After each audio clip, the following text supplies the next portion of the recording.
How could this remote, isolated mountain valley become the grave of a mighty colonial empire, shattering its pride forever? A pivotal battle, an audacious challenge, where a proud power faced its ultimate, impossible, and defining test. On one side, colonial might. On the other, the unyielding will of a nation fighting for its freedom. For 56 days, an entire garrison was trapped, encircled by an unseen, determined, and relentless enemy force. Nestled deep within the mountains of northern Vietnam lies the unassuming yet strategically vital valley of Dien Bien Phu. To the French High Command, this was a strategic outpost, a lure to draw their elusive enemy into battle. France, a proud colonial power, believed its grip on Indochina was unbreakable, its destiny firmly assured. With superior technology and resources, they were confident in their ability to dominate any battlefield encounter. Here, they planned to construct an impregnable airland base, a fortress in the heart of the jungle. They envisioned a decisive victory, a final blow to extinguish the embers of Vietnamese rebellion forever. General Navarre believed this would be his strategic masterstroke, turning the tide of a grueling war. But beneath the surface of colonial control, a powerful tide of nationalism had been steadily rising for decades. For decades, the spirit of independence, championed by Ho Chi Minh, had ignited the Vietnamese people's resolve. The Vietnamese People's Army, the Viet Minh, were a force fueled by an unyielding will to be free.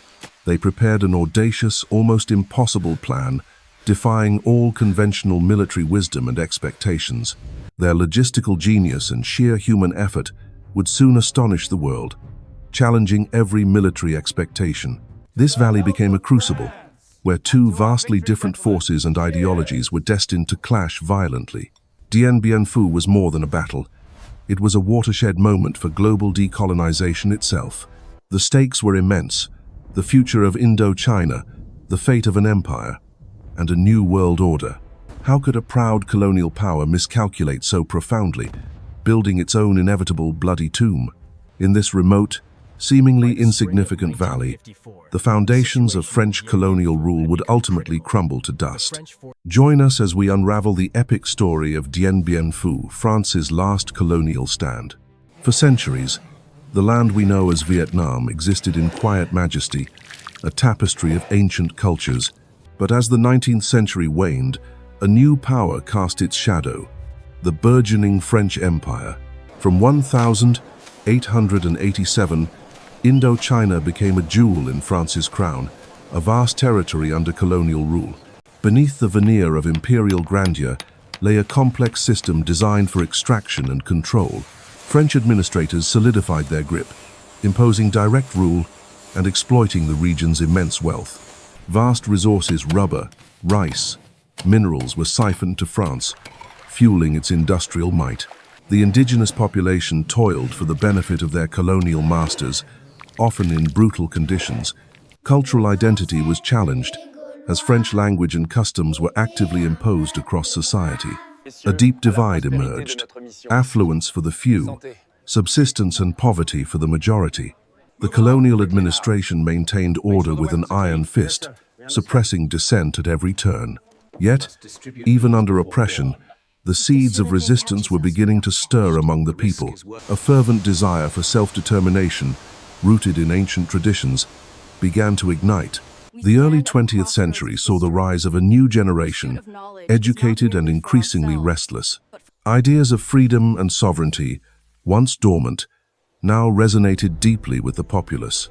From this simmering discontent emerged a figure who would irrevocably alter Vietnam's destiny. Nguyen Tat Thanh, later Ho Chi Minh, embarked on a profound journey across continents. He witnessed firsthand the struggles of workers and the power of revolutionary ideals abroad. In European capitals, he forged a political consciousness, embracing communism as a path to liberation. The global spirit of anti-colonialism fueled his resolve, shaping his vision for Vietnam's future. He cultivated a network of like-minded patriots, laying the groundwork for a unified resistance. World War II weakened France's grip, ushering in a brutal Japanese occupation of Indochina. Seizing this opportunity, Ho Chi Minh returned home, ready to lead his people. In 1941, he helped establish the Viet Minh, a broad nationalist front committed to independence. The Viet Minh promised not just freedom, but a more equitable future for all Vietnamese. They rapidly gained popular support, uniting peasants and intellectuals under a single banner. The desire for liberation transformed into an unyielding will, a spirit of fierce defiance. Decades of colonial oppression had forged an unbreakable resolve for absolute sovereignty.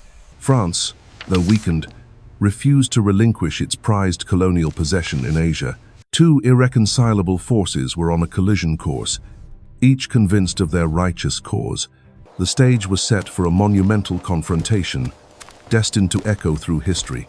Across Indochina, France fought a brutal, intractable war, a conflict bleeding its post-colonial power dry. Against them, a tenacious enemy emerged, mastering guerrilla tactics and the unforgiving terrain of Vietnam. The French Expeditionary Corps, forged in European wars, found themselves adrift in a fundamentally new kind of conflict. Back home, political pressures mounted. The war was a constant drain on dwindling French resources and will. The vast, challenging geography of Vietnam presented an insurmountable strategic dilemma for the colonial power. French supply lines were perpetually stretched thin, offering countless opportunities for Viet Minh ambushes and disruption. The High Command, desperate for a clear victory, searched for a grand strategy to end this debilitating struggle. Colonial arrogance blinded them. France profoundly underestimated the Viet Minh's resolve and adaptive intelligence. A deep-seated belief in superior technology and conventional military training fueled a dangerous overconfidence. They disregarded the invaluable local knowledge and the deep-rooted determination of the Vietnamese people. Past glories had forged a dangerous hubris. France believed its military reputation alone would secure victory. But across the lines, General Vo Nguyen Giap meticulously studied his adversary, learning their every move. He pioneered unconventional warfare, turning the jungle's natural defenses into strategic operational advantages. Giap was a master motivator, inspiring his troops with a fervent nationalist spirit and unyielding will. His logistical genius was unparalleled, moving vast quantities of supplies and heavy artillery unseen. Giap understood the terrain intimately, using it to his advantage, transforming it into a formidable weapon.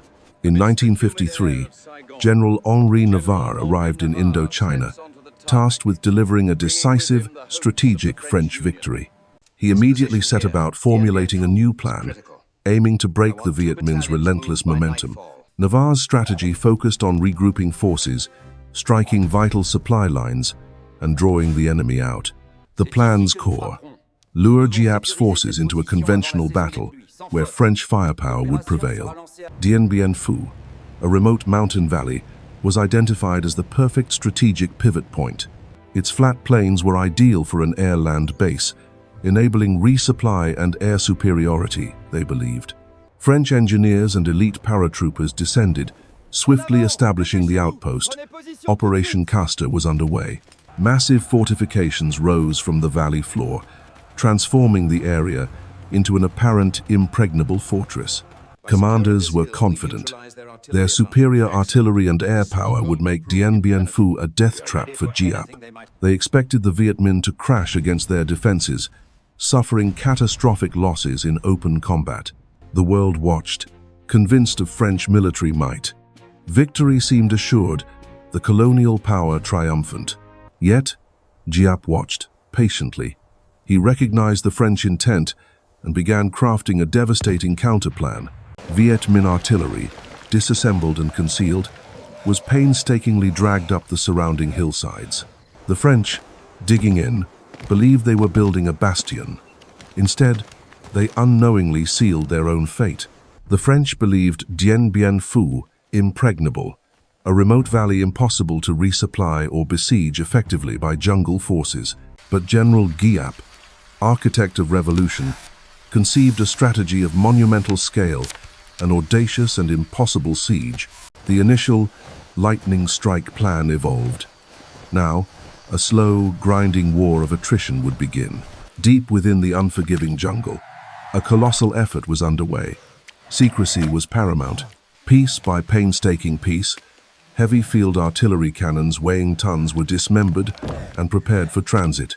Human ingenuity and raw will supplanted machinery. Thousands became the engine of this war machine. Through towering mountains, over perilous ridges and valleys, they moved, an unseen river of supplies. Monsoon rains transformed paths into quagmires, adding to the torment. Every step was a battle. Simple tools, complex solutions, bridges of bamboo, roads hacked from rock, defied the impossible. Each man, woman, and child understood their role. Every calorie of effort fueled the coming storm. High above, French reconnaissance spotted nothing amiss. The jungle held its secrets perfectly. Unseen by the French, a deadly iron ring was closing around the valley, tightening day by day. Giap's strategic genius was in full effect, orchestrating the slow, methodical strangulation of the garrison. Then began the earthworks. Hundreds of miles of trenches, an underground network of death, unseen. Thousands dug tirelessly, transforming the landscape.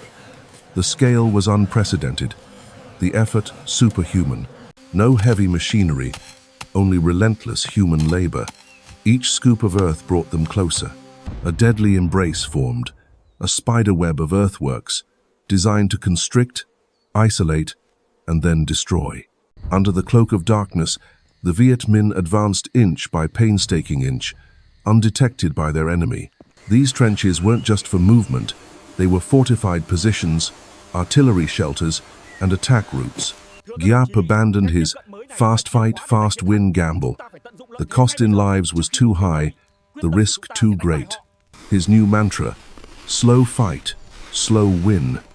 A protracted siege, maximizing artillery, minimizing Viet Minh casualties.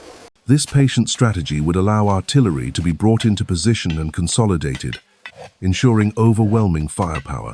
The heavy guns, once hidden deep within the jungle, were now meticulously positioned, their muzzles aimed. All was ready. The French slumbered, unaware that their world was about to be violently torn apart. At 5 p.m. on the 13th of March 1954, the first thunderclap broke the valley's fragile peace. Thousands of shells followed, raining down with terrifying precision, a destructive deluge of steel. The impact was immediate and devastating. French positions, thought impenetrable, were obliterated. Shells tore through defenses, collapsing bunkers. French soldiers were trapped, helpless, in a living hell. The primary target, Him Lam, or Beatrice as the French called it, Dien Bien Phu's northern anchor. Beatrice was systematically pounded. French artillery, exposed, was quickly silenced by superior Viet Minh fire. Within hours, Beatrice's command post was hit. Its leader, Major Piroth, was severely wounded, his spirit broken. The airstrip, lifeline of Dien Bien Phu, became a prime target. Aircraft were caught on the ground. The initial bombardment shattered French morale. The shock of the Viet Minh's hidden power was profound. Communications failed. The isolated strongpoints were cut off, their pleas for help unheard. French supply planes, attempting to land amidst explosions, aborted, unable to deliver crucial aid. As the artillery lifted, Viet Minh infantry surged forward, overwhelming the stunned French defenders. Inside the ruined bunkers, fierce hand-to-hand combat erupted. No quarter was given. After a night of hell, Him Lam fell. Its fall sent shockwaves throughout the French command. De Castries, commander of Dien Bien Phu, faced a grim reality. The impossible had begun. The loss of Beatrice was more than territorial. It was a psychological blow, a testament to Viet Minh resolve. French air power, crucial for resupply, was now severely hampered. Dien Bien Phu began to suffocate. The monumental effort, once hidden, was now devastatingly clear. An iron ring, forged by will and sacrifice. The siege had truly begun. Dien Bien Phu was sealed, its fate now hanging by a thread. The slow fight, slow win strategy would define the brutal months to come, changing history forever. The fateful morning of March 13th, 1954, Dien Bien Phu, a French fortress, was now a valley of death. For 56 grueling days, the remote valley became a cauldron, testing the limits of human endurance. General Giap's forces, meticulously prepared, began their relentless advance, tightening the noose around the French. Deep within the valley, French garrisons felt the tightening grip of an overwhelming, unseen enemy. What began as a strategic gamble quickly descended into a brutal, claustrophobic theater of war.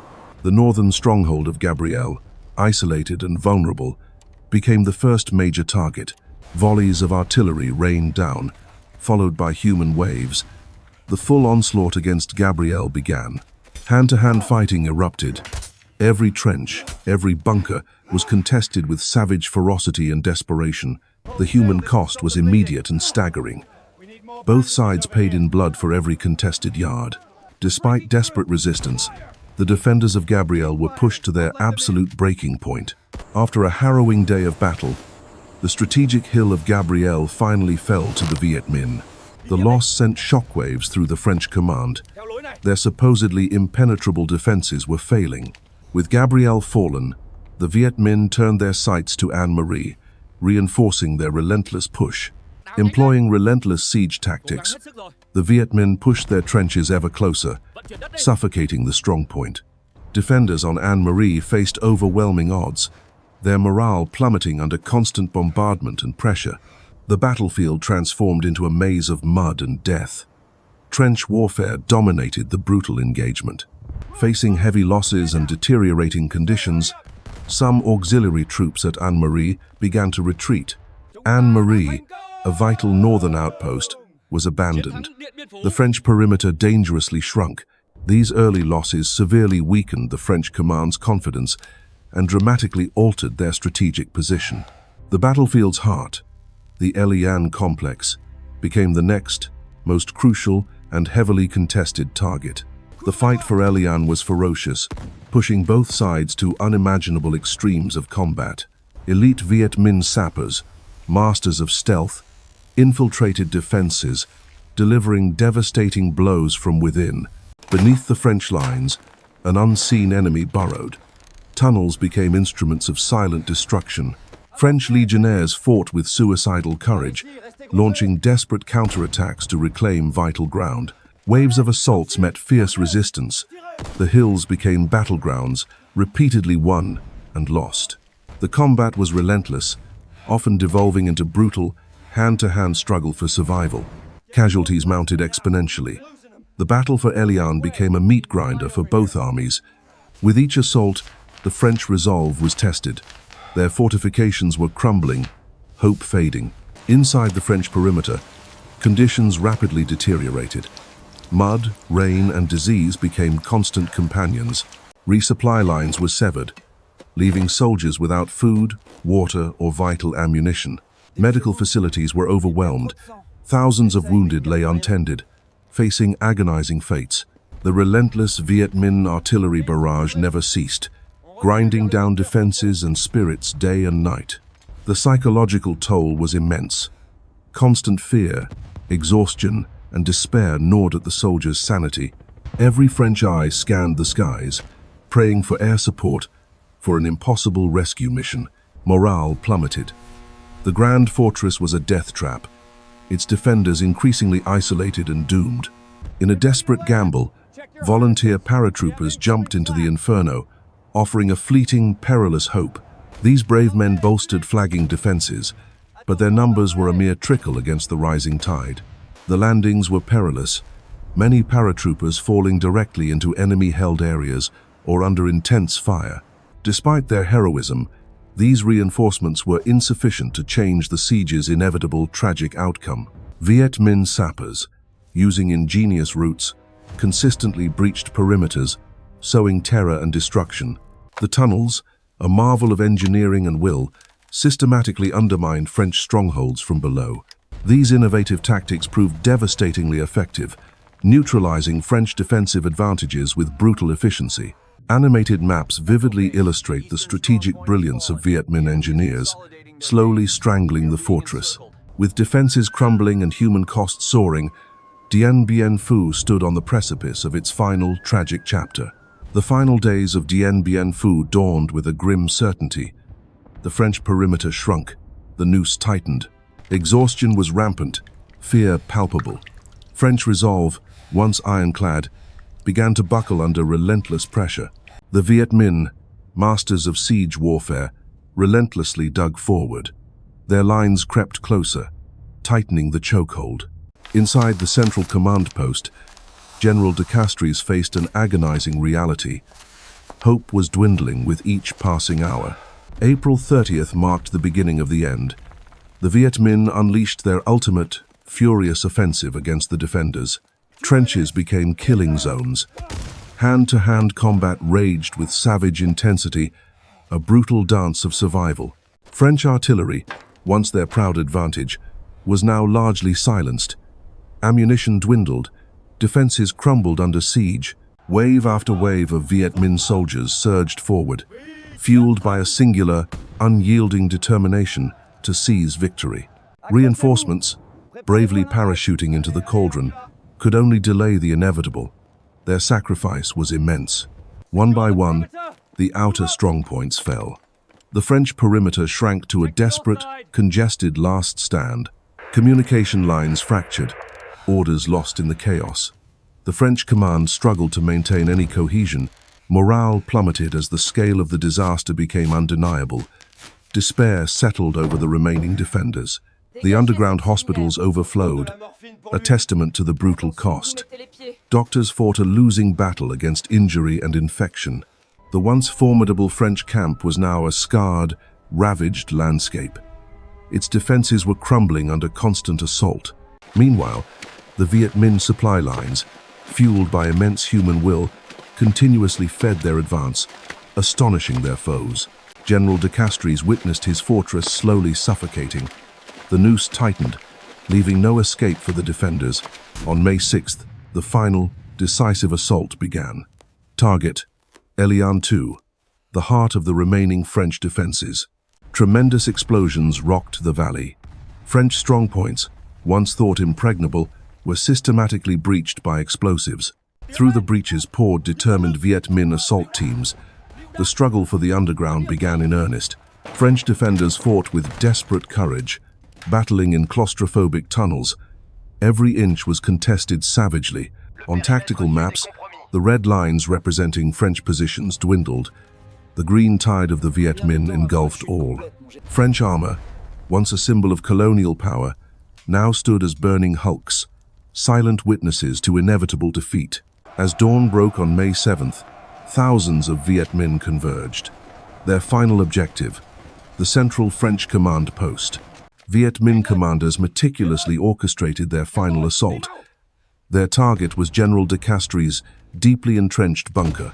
Inside the bunkers, French soldiers waited, listening to the cacophony of war. They knew the end was near. The thunder of explosions grew deafening. Viet Minh sappers methodically destroyed the final defensive layers. A final, desperate radio message left Dien Bien Phu. It's all over. The last words echoed defeat. Flares cast eerie shadows across the ravaged valley. The last remnants of resistance were being extinguished under fire. The bunker complex was breached. Viet Minh soldiers surged through, fighting room by room, corridor by corridor. French officers fought alongside their men, displaying immense personal courage in the face of insurmountable odds. De Castries' bunker, the heart of French resistance, shuddered under the relentless Viet Minh assault. The end neared. Through smoke and debris, Viet Minh fighters pressed forward. The sounds of battle grew louder, echoing through tunnels. Surrounded and out of options, General de Castries made the agonizing decision. The battle and the war were lost. At 5:30 p.m. on May 7th, 1954, Viet Minh forces entered General de Castries' command bunker. The fight was over. With quiet dignity, General de Castries surrendered. The commander of Dien Bien Phu was now a prisoner. French officers and soldiers emerged from the rubble, their ordeal over. They were marched into captivity, defeated. A sudden, eerie silence descended upon the valley. The sounds of combat ceased. Dien Bien Phu had fallen. Then, a powerful gesture of triumph. A Viet Minh soldier, victorious, prepared to plant their standard. He ascended the very bunker that symbolized French colonial power, now a monument to their dramatic downfall. High above the ravaged landscape, the Viet Minh flag unfurled, a powerful declaration of national liberation. The flag, once a dream, now a stark reality. It symbolized the end of an era and the birth of a new nation. The valley, once a French stronghold, was now entirely under Viet Minh control. A monumental victory achieved. Years of struggle, sacrifice, and unwavering determination culminated in this moment of profound, hard-earned triumph. Dien Bien Phu fell, breaking a colonial power. This victory reshaped history, inspiring countless struggles for freedom.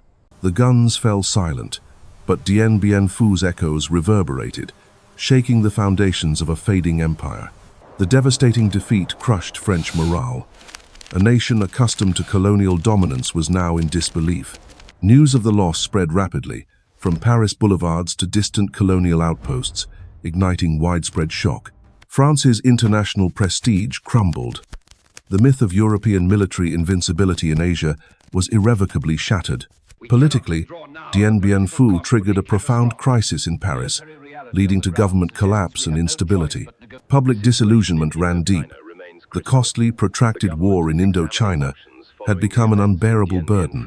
This single battle sealed France's fate in Indochina, rendering continued colonial ambitions utterly unsustainable. Amidst the fallout, the world turned to Geneva. A crucial conference began to shape Indochina's future. Representatives from major global powers, including France, Vietnam, the US, and Soviet Union, converged. High-stakes negotiations commenced, aiming to disentangle colonial bonds and forge a new regional order. France arrived at Geneva from a position of profound weakness, seeking an honorable, if painful, exit. The Viet Minh, bolstered by their victory, commanded significant leverage, demanding full independence and autonomy. Superpowers watched intently, their Cold War strategies influencing every fragile agreement and compromise reached. Dien Bien Phu shattered any lingering hope of maintaining a colonial empire in Southeast Asia for France. The accords ultimately determined Indochina's fate, carving out independent nations from former colonial territories. The complete withdrawal of French forces became an inescapable reality, marking the end of a long occupation. A symbolic surrender. The tricolor descended, replaced by the rising banner of a newly independent Vietnam. Thousands of French troops departed, leaving behind a complex legacy and a nation poised for profound change. But peace was fragile. The division of Vietnam at the 17th parallel sowed seeds for future, devastating conflict. Dien Bien Phu was a watershed moment, inspiring anti-colonial movements across Africa and Asia globally. It fueled the fires of decolonization, proving that even mighty empires could be defeated by determined peoples. The legacy of Dien Bien Phu endures, a testament to national will and the immense cost of colonial ambition. This mountain valley broke a colonial power, forever changing the course of French history and global geopolitics. Dien Bien Phu shattered an empire. Its fall sent shockwaves, signaling the inevitable collapse of colonial dominion worldwide. Yet, a new, more insidious struggle emerged. The Cold War chessboard rapidly expanded across the fractured globe. France's humiliation in Indochina created an undeniable power vacuum, attracting watchful eyes from afar. The jungle's silence after battle spoke volumes. A colonial era was ending, but peace remained elusive. The French withdrawal left a political void, creating fertile ground for external forces to exert their influence. Into this uncertain landscape stepped a new titan. The United States, fresh from global war, sought dominance. The Geneva Accords, convened in 1954, were meant to resolve Vietnam's fate after the French defeat. The solution: a temporary division along the 17th parallel, north and south, pending future unification elections. Families were torn apart, communities split. This temporary boundary would harden, fueled by ideological conflict. Washington watched, fearing communism's spread. The domino theory was firmly entrenched in American foreign policy.